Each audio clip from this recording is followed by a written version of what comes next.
Hello, Savannah. Hello, Savannah. Hello, Savannah. Happy Monday. This is yours truly, Kesha Gibson Carter, Alderwoman for Post 1 of the City of Savannah. Tonight's show topic is sexual violence and trauma, and we will be talking to one of my former victim advocates, Miss Nadirah Brown. She's going to share with us information and education related to sexual violence, trauma, and the associated feelings, thoughts, and the things that happen to individuals that preclude them oftentimes from becoming plugged in citizens into our society. We'll talk about a myriad of things, but before that, I want to talk to you about a couple of pressing things that have been going on here in the city of Savannah. I want to remind you all that we have a city council meeting this Thursday. Please tune in, watch the city council meetings live via Facebook, YouTube, as well as directly on our city's website. It is important that you plug in, stay engaged, and not solely depend on information related to what's happening within our municipal government from our local media, as oftentimes the information is slanted and the messaging is tainted and regurgitated to you in a way in which is biased. And so as a result, I now am happy to have the support of ATR, All Things Relevant, and their intrepid staff of producers and technology support. We're so grateful for them. So listen, a lot has been going on in the city of Savannah. We have been taxed tremendously with a lot of big issues. I am not afraid of hard work. I'm not a stranger to hard work. In fact, the hardest job I've ever held was the executive director position at the Rape Crisis Center. And that was emotionally draining. It took a lot out of me emotionally, feeling that level of hurt and pain. I want you all to share right now. Those of you who have tuned in, do me a favor and hit share and invite a couple of friends. We want you also to take the message from tonight and share it with those who do not have social media, who may have missed us here tonight. But hard work at the city of Savannah is a different type of hard work. You see, in previous positions I've held, the work was hard, but I always found opportunities to become refreshed and renewed to fight another day or to go at it another day, primarily because we were making progress. When you are in the trenches of working on the side of the worst hurt that individuals experience by way of food insecurities, homelessness, violence in our community, crime, those are heavy weighted issues that oftentimes come with a lot of tugging on you as a human being. You can't do that work and not feel it. Well, the same is so as an elected official. I don't like that word, official. As an elected servant within local government, I find it equally as taxing, probably a little bit more because we're not making progress. And that's the difference. That's what I'm getting at here. We're not making progress. So listen, since we have been in office, you've heard a lot about various things ranging from our budget. I personally being concerned about transparency issues where I called for a forensics audit, recognizing that there were lots of questionable practices that ensued in the previous administration, and knowing I was a sitting official, a sitting servant, inheriting such, I felt that it would be necessary to actually at least know where we're going and know where we are, right? That failed. I now know why it failed. And we'll talk to you a little bit more after we get out of Sexual Assault Awareness Month, because it's important to take a break from this local stuff, but so much is happening. I didn't want to lose too many more days or weeks without addressing a few things. So we've also had issues related to COVID. We know that COVID was basically the largest dynamic associated with our first year in office. But that being the case, I am not inclined to allow decision making to not be what it should be because of COVID, because the federal government essentially has bailed us out as a city. So while we have lost a lot has also been replenished to the extent that the city itself could at least be in position to now undergird and provide support to our citizens who are still helping, who did not receive those government subsidies, right?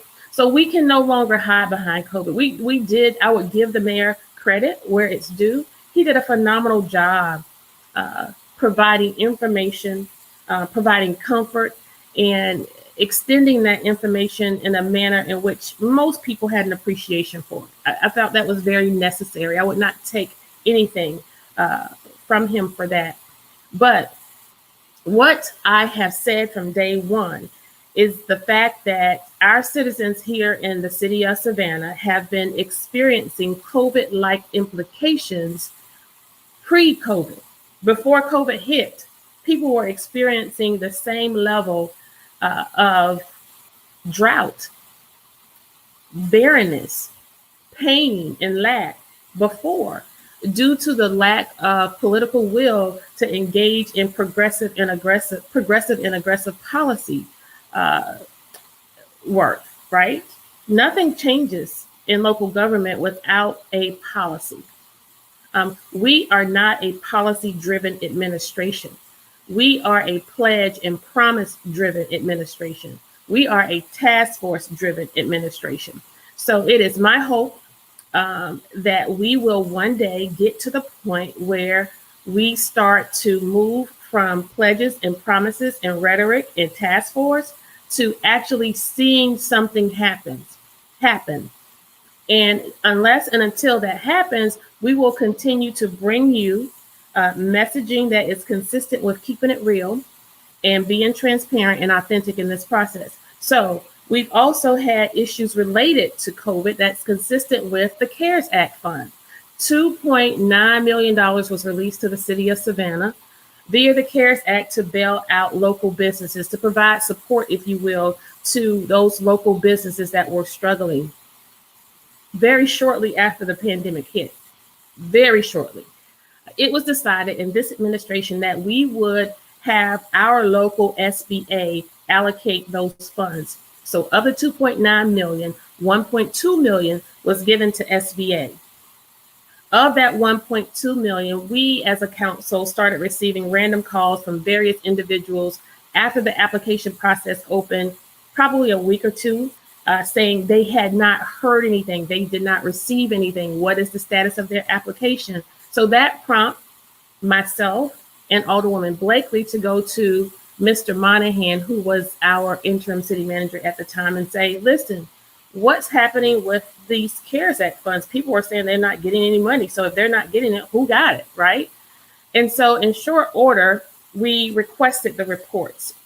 In obtaining the reports and reviewing the reports of who got the money, we saw that in excess of 90+% of the businesses who were recipients of these funds were in the downtown corridors, from River Street to Broughton Street.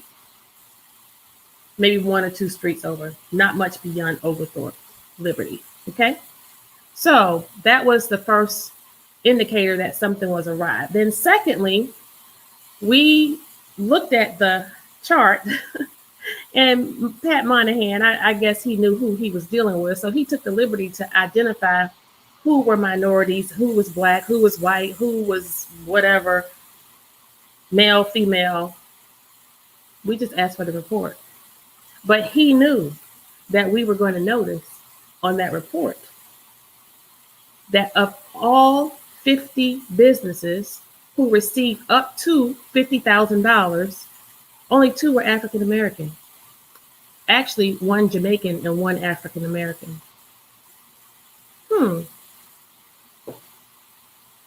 90+% in the downtown corridor,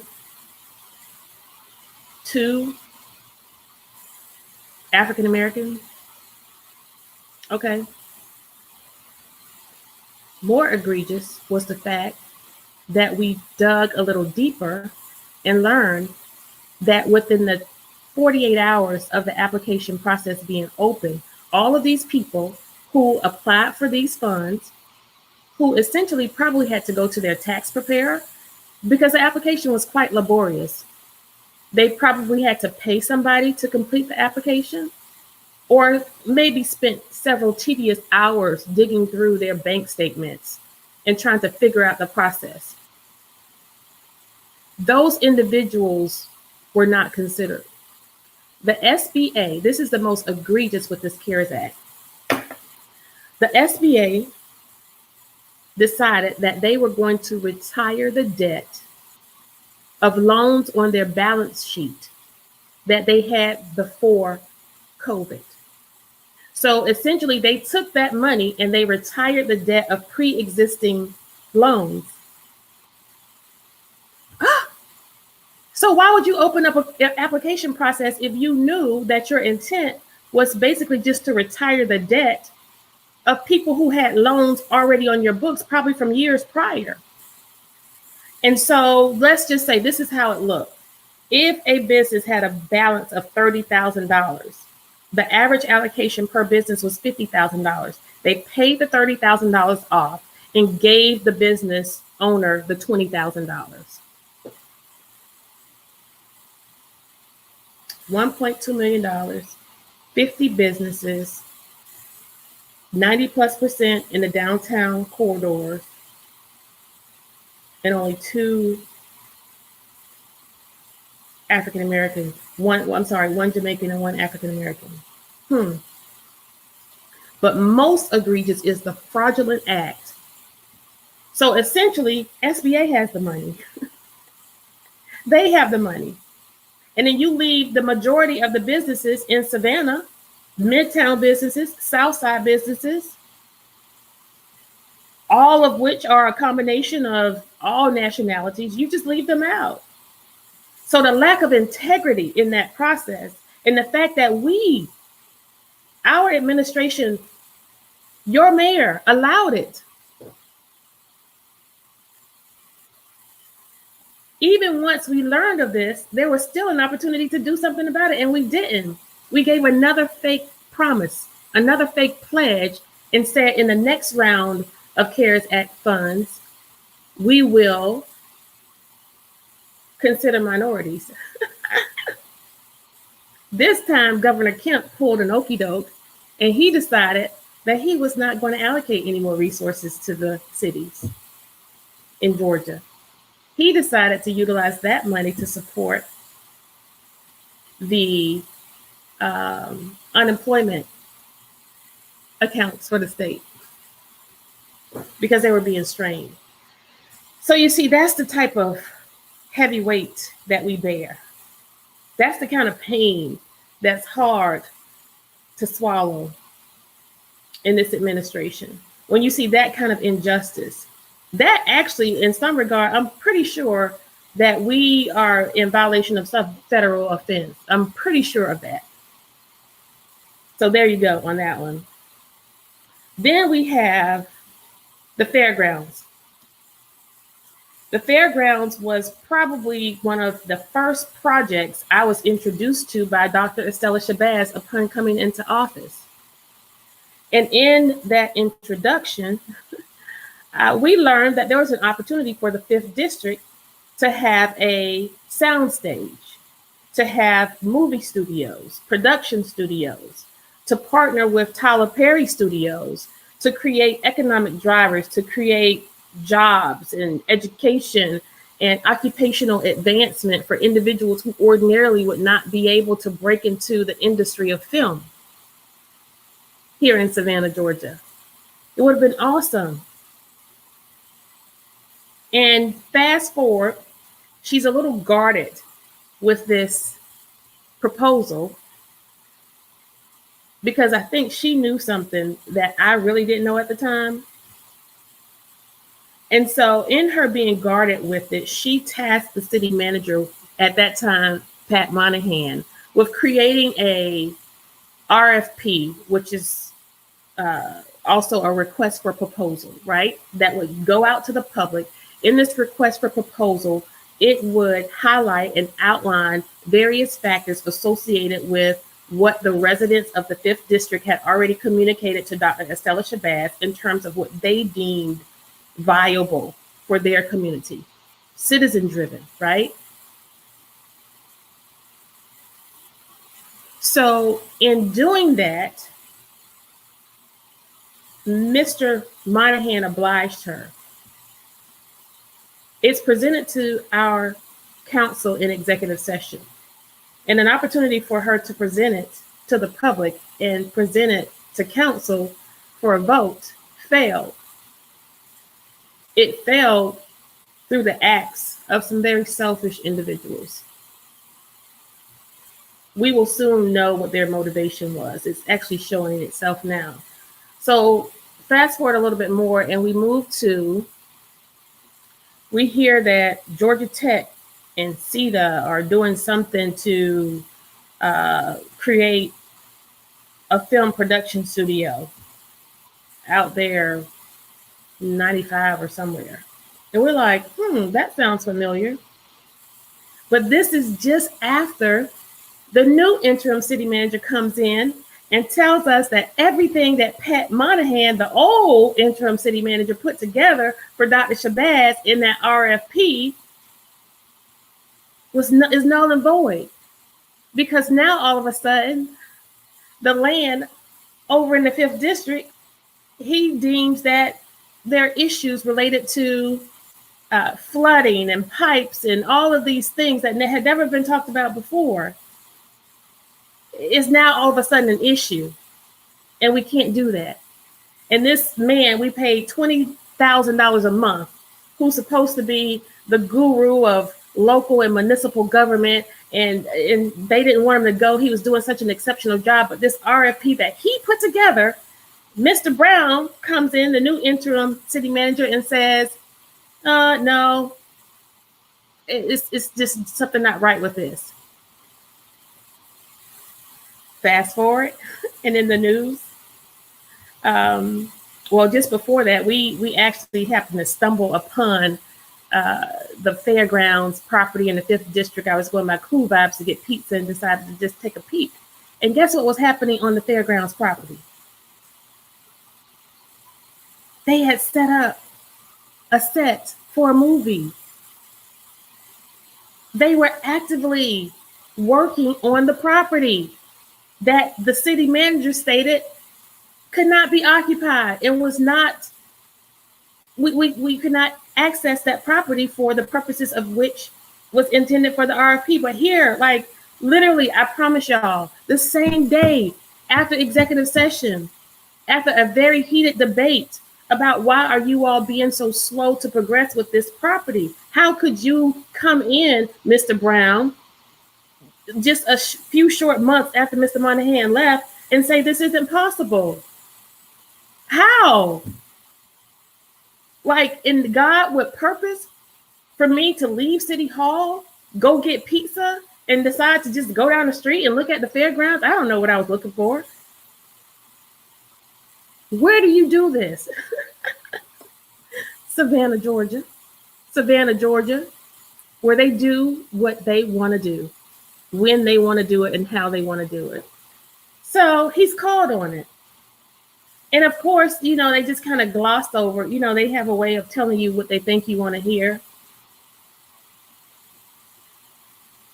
So we go from there to now the Savannah College of Art and Design announces a little less than a week ago that they now will be creating the United States' largest film production studio. And Dr. Shabazz in the 5th District has nothing.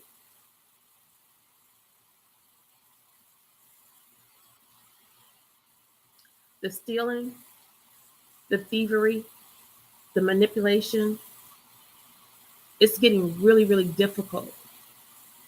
It wouldn't be so bad if we were making progress. So someone said to me once, you all have to negotiate, network, and bargain for trade-offs. What am I going to bargain a trade-off with poverty? How do you bargain a lack of economic drivers for impoverished neighborhoods? How do you network and negotiate for trying to create communities free of crime? Like, I don't have any friends with construction companies. I don't have developer friends. I don't have anyone who I'm trying to get into any city contracts at all. So I'm not interested in that. You see, when I came to City Hall, I came to City Hall not to play the game.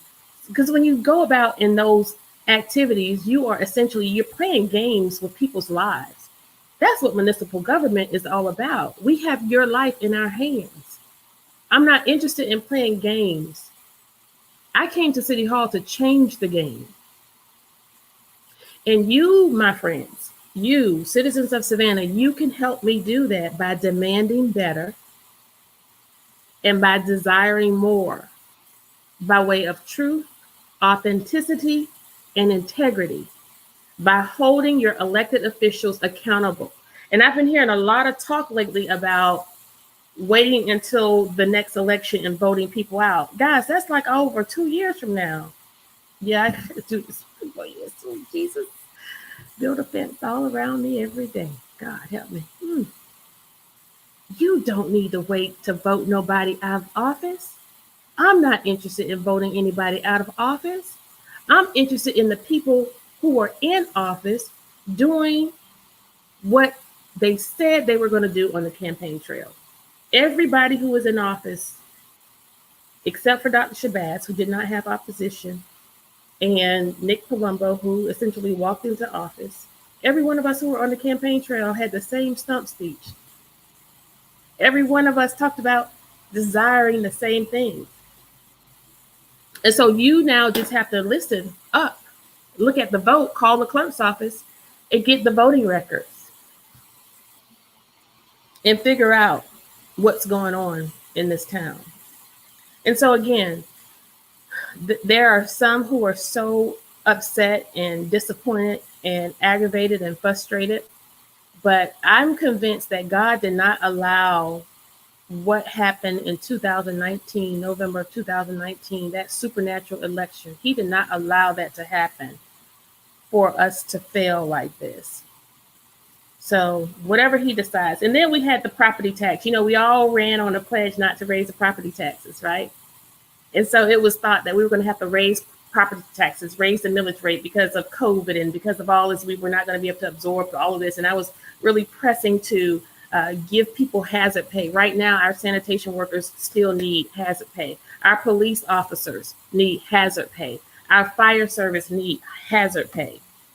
And we forewent opportunities to continue their hazard pay under the guise of we can't afford it. Everything Savannah needs is in the house, y'all. We have money. Savannah, the sister, is rich. Girl got money. She has money. She comes from a good family. So, listen, we advocated, and we challenged, and we didn't get the property tax raise. Alicia Miller Blakely, Alderwoman for Post 2, we took charge, and we made it public. And that's when we figured the strategy was making things public, taking it to the public, taking it to the people, and letting you hear and understand what's going on. And then there were some retractions. People had a change of heart, and we didn't raise your property taxes. That's exactly what happened. Almost in tandem, we were having a city manager search.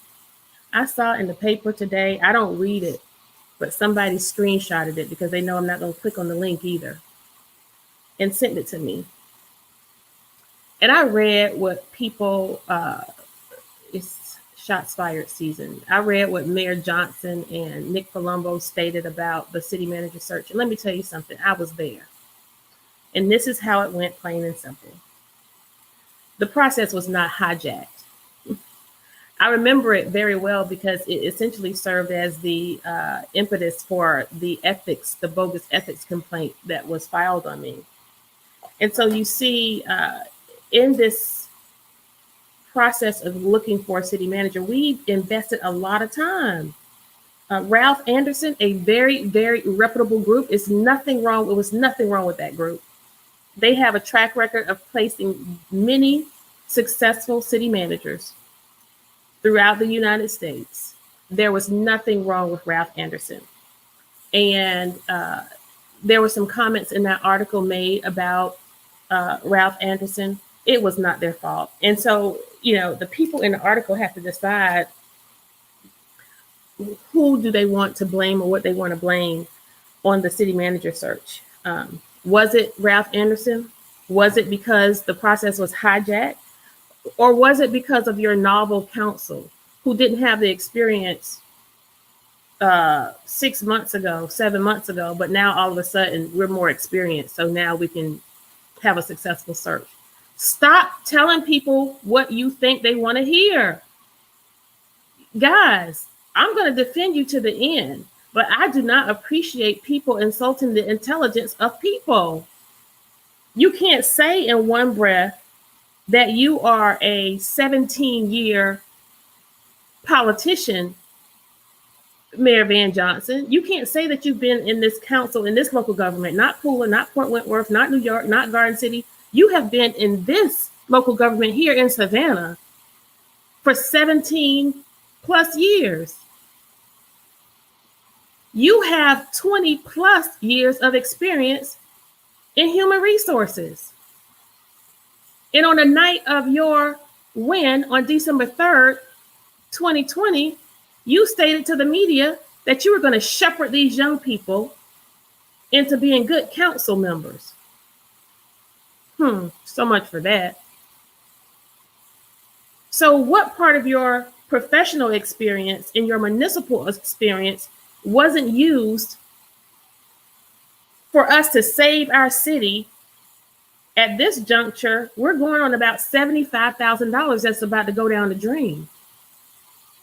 Because if you think you're going to get a 5-4 unanimous vote with the way things, a 9-member unanimous vote on this city manager search, 10 times out of 10, that's not going to happen.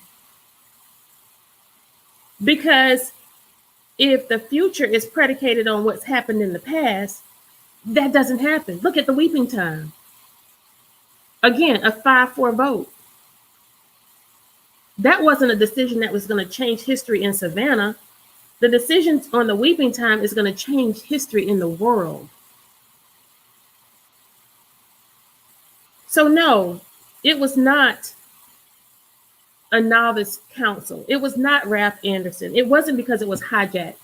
It was due to the manipulative maneuvering of Mayor Van Johnson, who was attempting to get his pick into the rotation, and it failed. And it failed primarily because you had two individuals of his voting dynamic, of his voting for, two of them did not give consensus. And so they got tripped up in their own snares. And in the course of that manipulation and maneuvering, in my attempt to stop it, I simply cursed the process. I never cursed a person, never, ever. Cursed one of them. I cursed the process. And that, coupled with the fact that we had a victory with the property taxes and exposed the CARES Act, that was to sully me. The ethics complaint was to sully me. But fortunately for me, I don't know what sullying feels like. Okay. Now, what do you want, Savannah? And we're going to get to my special guest in about 3 minutes here. I want to hear from you. I want you to put in the chat box what you want. What do you want in a city manager? And I want you to give consideration to these factors. Consider the fact that we have had almost 5 in 7 years. 5 city managers in 7 years. The importance of a city manager is to make sure that that person is handling the administrative matters of our municipal government, the day to day. But most important, and that person is responsive to the council, right? But most important, more important than being responsive to me and to you, this city manager has to be responsive to the city staff. The city staff who is responsible for serving you. And how can you get adequate services from your police department, from your water department, from your purchasing department, from your permitting department, from community services, from code compliance, from sanitation? How do you get good services if the employees are not happy?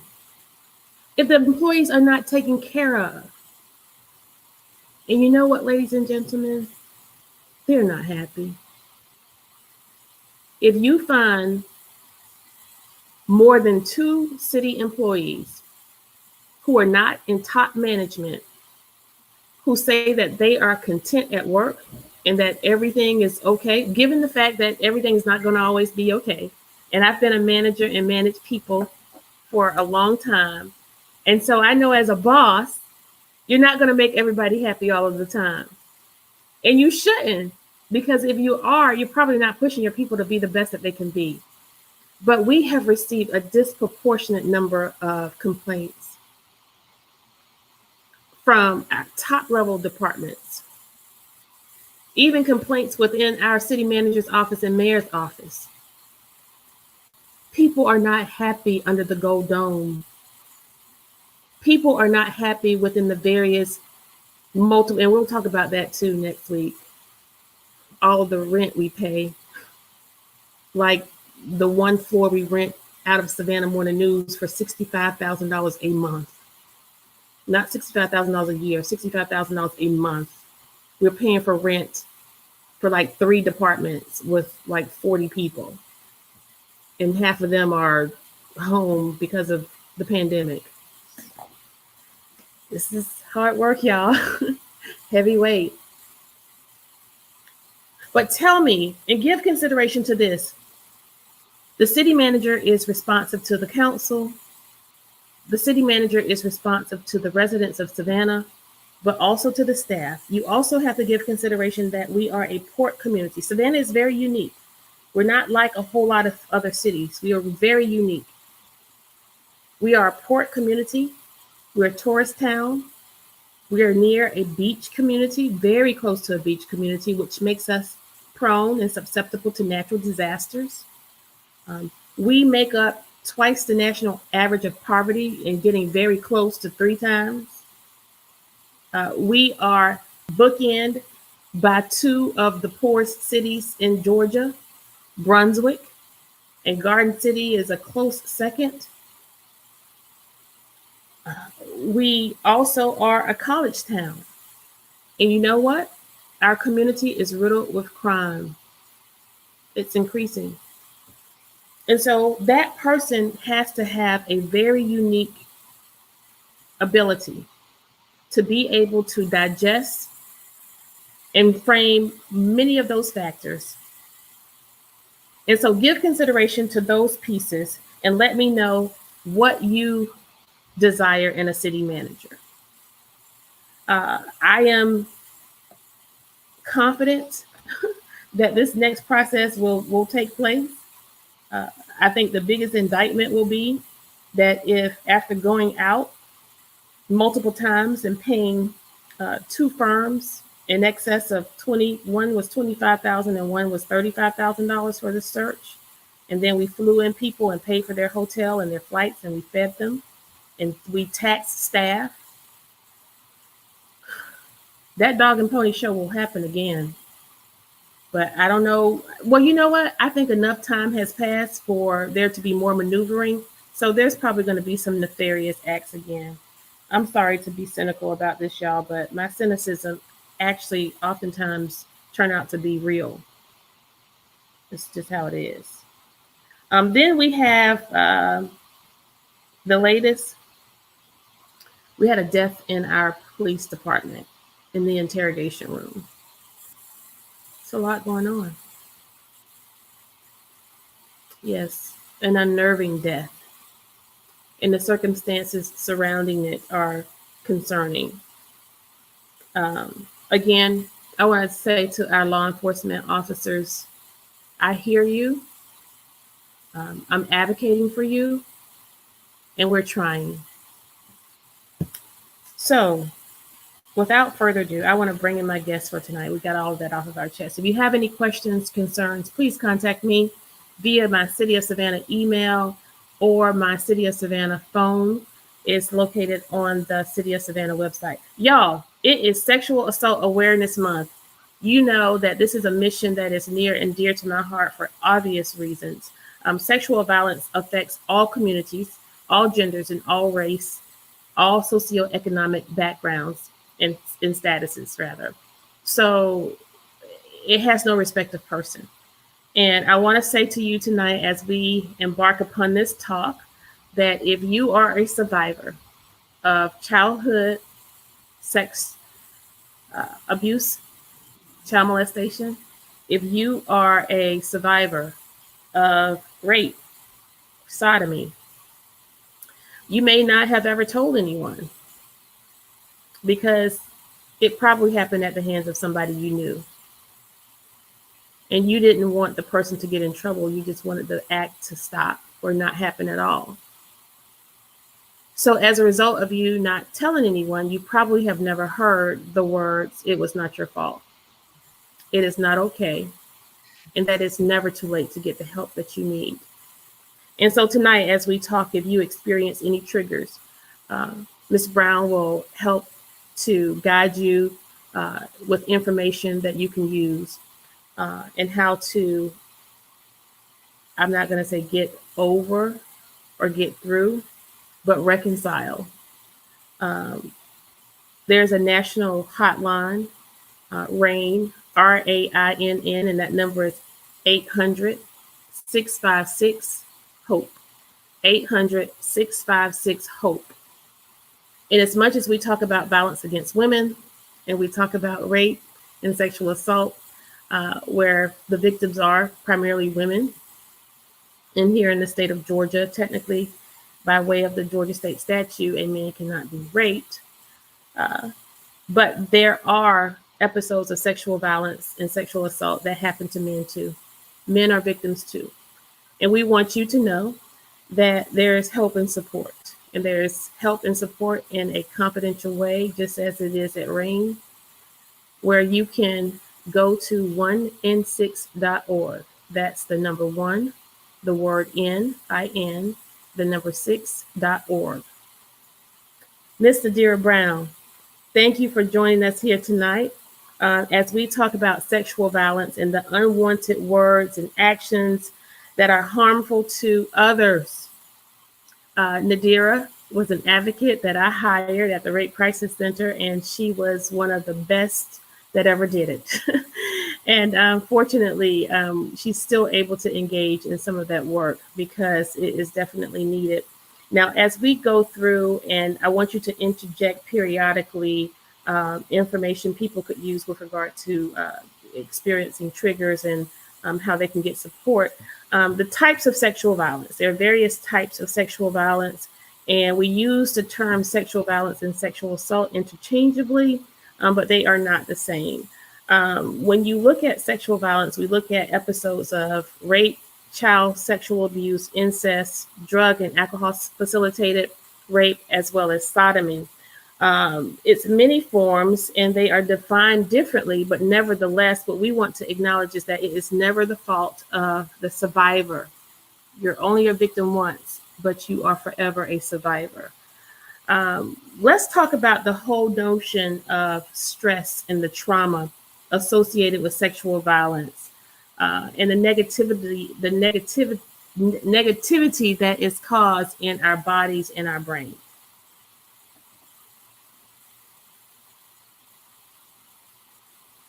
Can you hear me?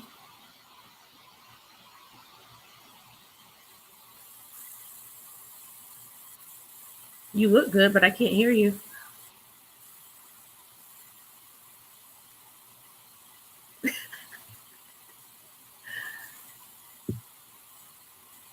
Can I get some technical support here, please?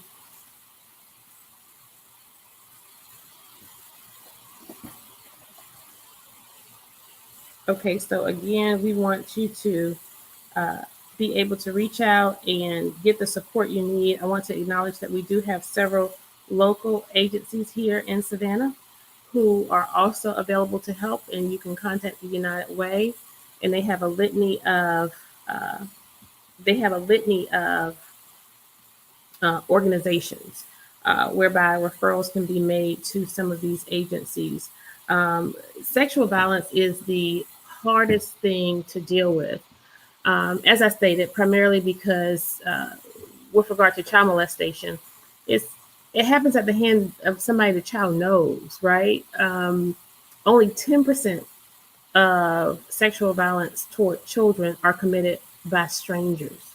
10%. 90% is at the hand of someone the child knows and loves. Of that 90%, 60% is a family member, a father, stepfather, uncle, cousin, brother, and 30% is at the hands of a trusted adult, a coach, a teacher, a babysitter, a family friend. And so we, while we don't want to engage in a fear approach or scare tactics, what we do want you to know is that this is a real issue. It erodes at the fabric of our society. And when not addressed and when left unresponded to, it changes the trajectory of a person's life. And it causes them to live in a certain silence that helps the victimization to continue over and over and over again. And so, in that regard, it causes toxic stressors in your body and toxic stressors in your brain if left untreated by a therapist or a counselor.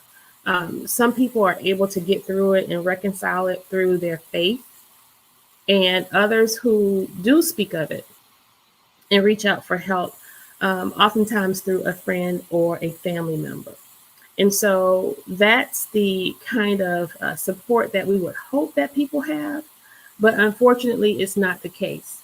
I often say if you were to go to a female penal institution and walk through the corridors of that prison, you would be hard pressed to find one inmate who wouldn't say that she in her lifetime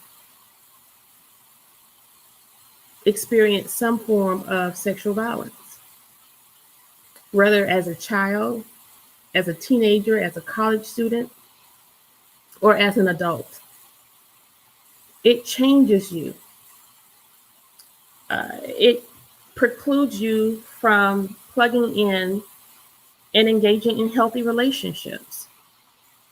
Oftentimes, it is a contributor to making bad choices. In addition, there are statistics and studies that actually show how it affects your body physically, your heart health, your mental health.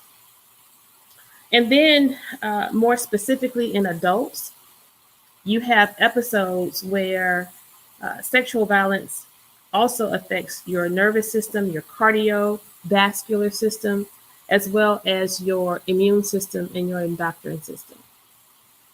So the brevity and the weight of this type of violence against your person, and I can tell you, and I guess you would say, oh, yeah, it's true because it's a lot of people who are struggling in this world today. Yeah, there are. And there are a lot of people who don't want to go to those Thanksgiving dinners and they don't want to come home for Christmas breaks. And it's primarily because they know at Thanksgiving they're going to be sitting across from the uncle or the cousin who may have molested them as a child. And it was quieted and hushed because no one wants to bring that type of shame and stain to the family. Again, it was not okay, and it was not your fault. And I Hello. want to encourage those of you, are you good? Can you hear me? I want to encourage those of you who may still be in a situation or find yourself in a situation, or if you escape the situation, um, don't hesitate to get the help that you need. And one of the other uh, misnomers about when a person becomes sexually assaulted, or have that act of violence against their person, I should say, um, Kesha, can you very hear me? rarely, I can now, Okay. very rarely do they have times when they are violated on Monday and go to counseling on Tuesday. It doesn't happen like that. It doesn't happen like that. So, Miss Brown, I don't know how, could you hear me at all? Yes, I could. I had to switch Okay. audio since I had the headphones on.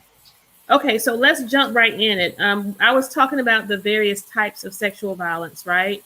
And with Hmm. regard to the many forms of sexual violence, and we also want to make mention that crime types are different in terms of how they are approached in our legal system from state to state. I want to say that right out the gate. But I did also preface that it's never the fault of the survivor. It's always the fault Right. of the victim. We've been talking a lot about Men Can Stop Rape. We started this campaign that you've assisted me with, and the importance of that work, because a lot of times it's just a lack of education and knowledge. But we know that ignorance of the law is no excuse when it comes to healthy relationships. But tell us, let's jump right into the toxic stress that is caused, the trauma that sexual violence causes, and how it impacts our body and our brain. Yes. So I always like to reference what I've learned through always reading, always wanting to know what's the trend or what I can do to help. So basically, let's talk about trauma. So we have our brain, right? And we'll call this the prefrontal cortex or our executive functioning. So when um, in Savannah, you always have stray dogs. So when you see a stray dog and it starts to run a little faster, you know, your adrenaline starts to pump. Then you're like, okay, I got to get out of here. So your prefrontal cortex kind of flips up and it's fight, flight, or freeze. Either you run away, either you stand still and freeze, or you're gonna, grab the dog, you're gonna fight with it. So these mechanisms we're not really in control of, right? And so after the dog leaves or you're out of that stressful situation, we are able to calm down. We're able to talk about, like, hey, the dog just ran after me. I was able to get away. I was able to do whatever and kind of go on about our day. But imagine that you're circled by dogs every single day, right? Mm, you're gonna your prefrontal cortex is gonna flip up and it's gonna stay up for too long because you only need that adrenaline for that one incident. But if the incident happens every single day and you're not healing from it, it's not flipping down, you're gonna start readjusting your DNA, readjusting your brain functions because you're always gonna be in that panic.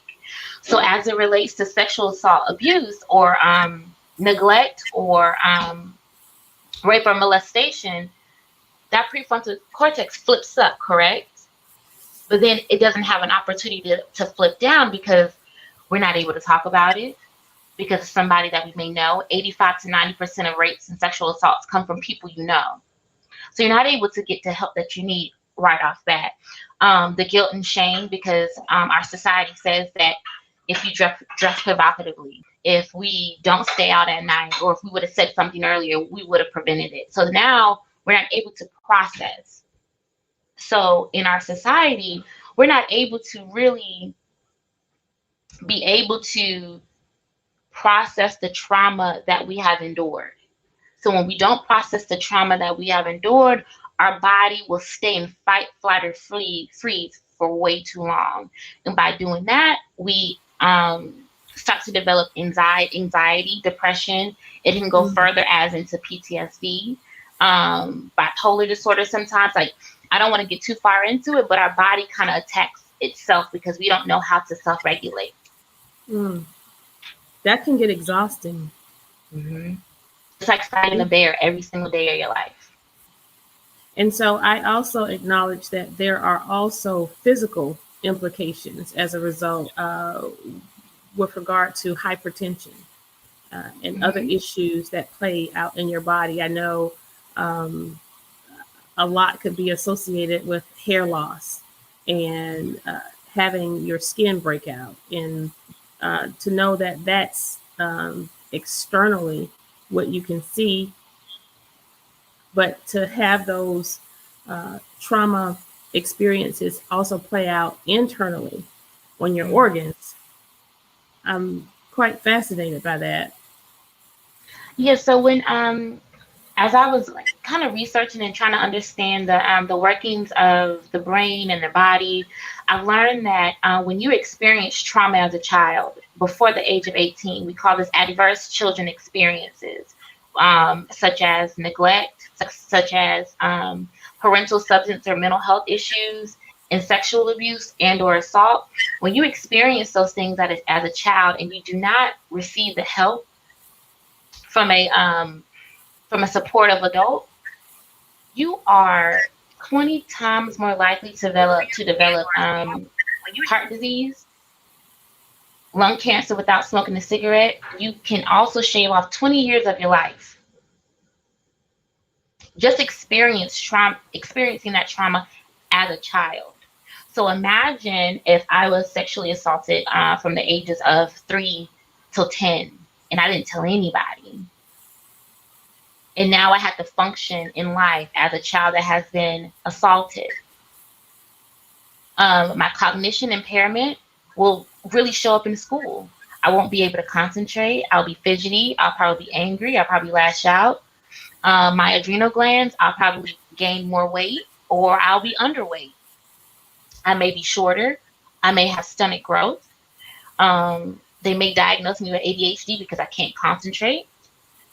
And it goes further into I may be more susceptible to substance abuse because of the situation that I was in as a child.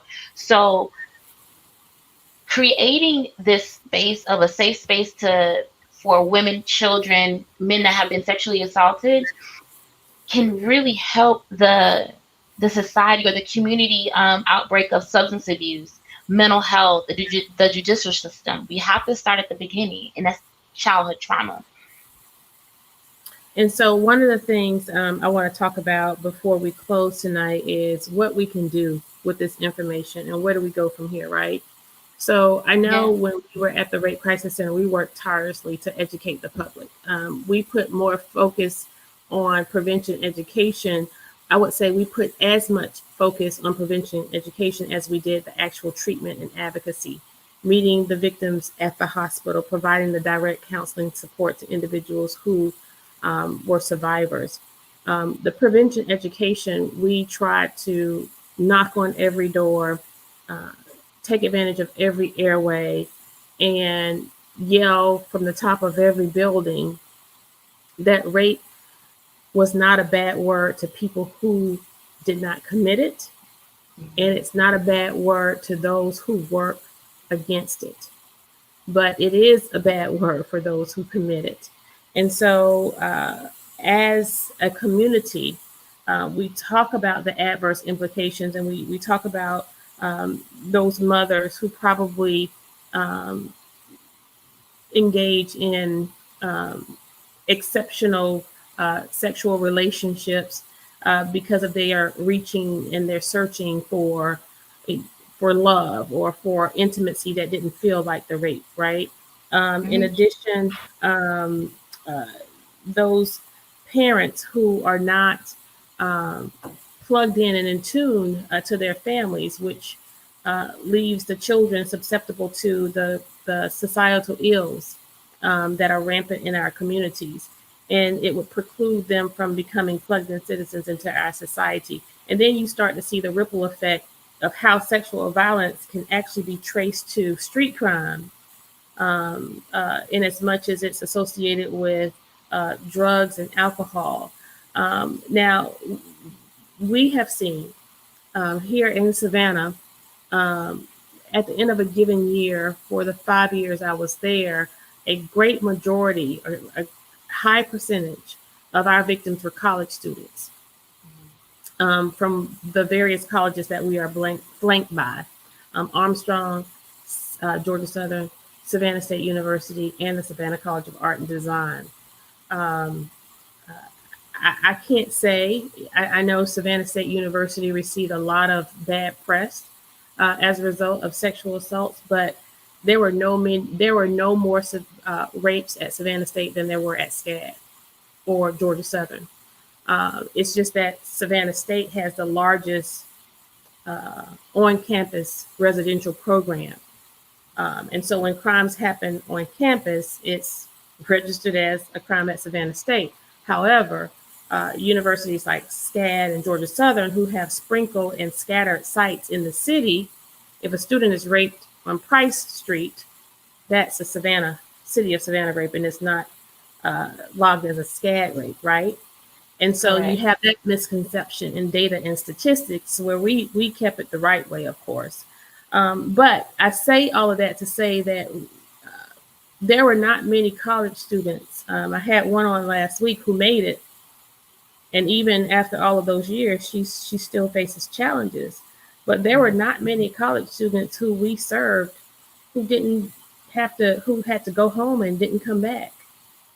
Or you could see where they were fairly good students who just lost their footing. They were not able to become the physical therapist or the obtain that biology degree. And I'm just talking about some that I remember that I work with specifically. So the impact on our community and how it impacts people is a concern, and it should be a concern of municipal government.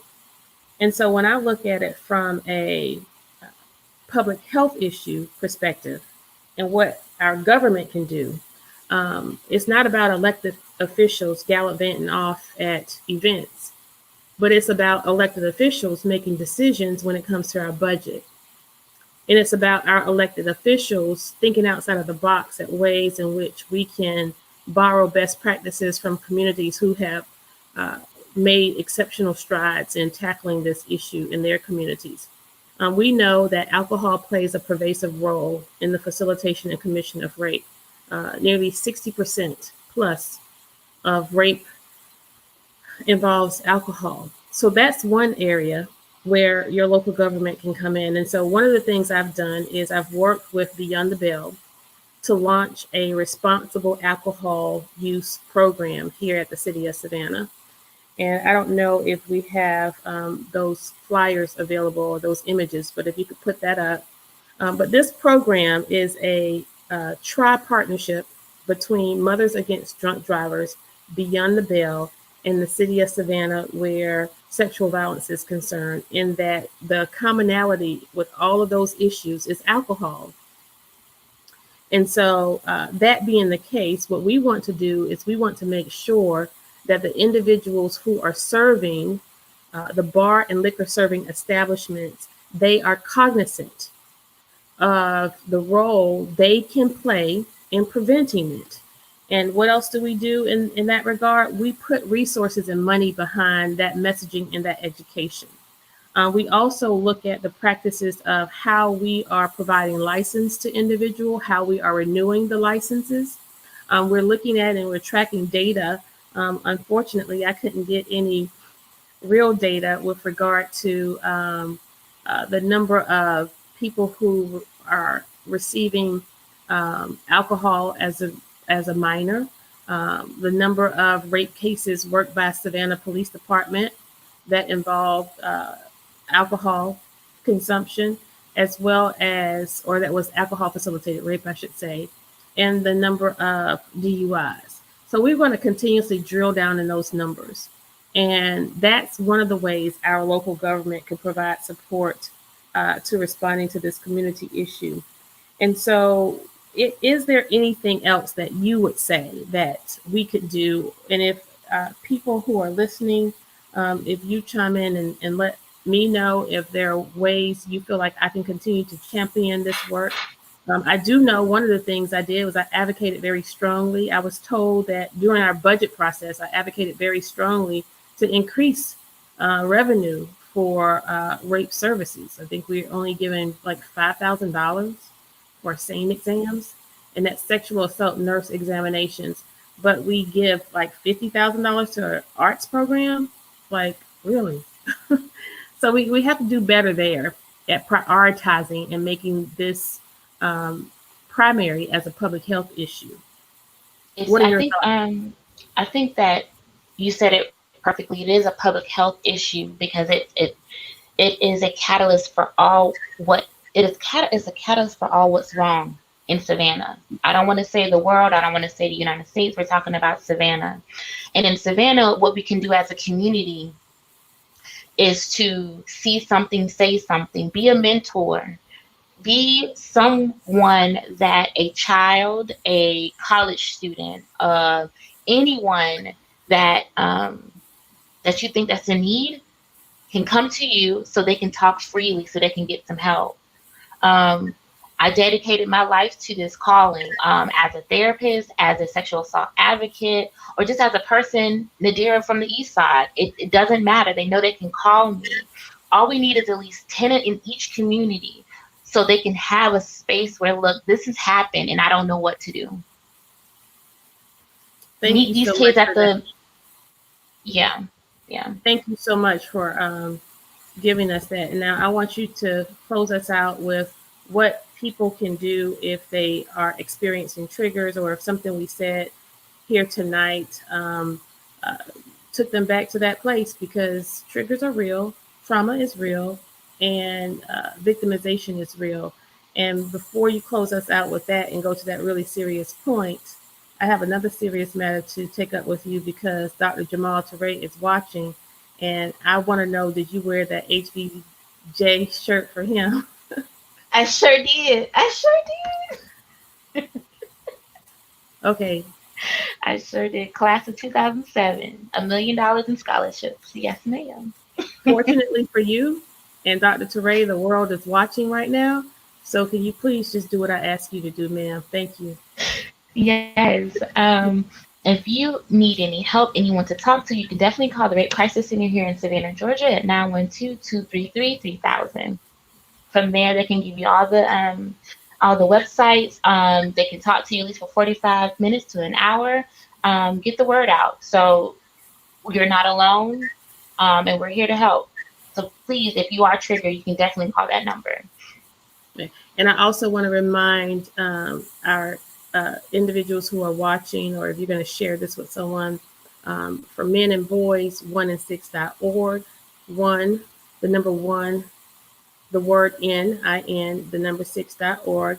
And then you also have RAIN, the National Organization to provide support to survivors, and they have a confidential hotline as well. Thank you so much for joining us tonight. I look forward to connecting with you again next week. Ms. Brown, I really appreciate your support. Thank you. Good night, Savannah. I love you.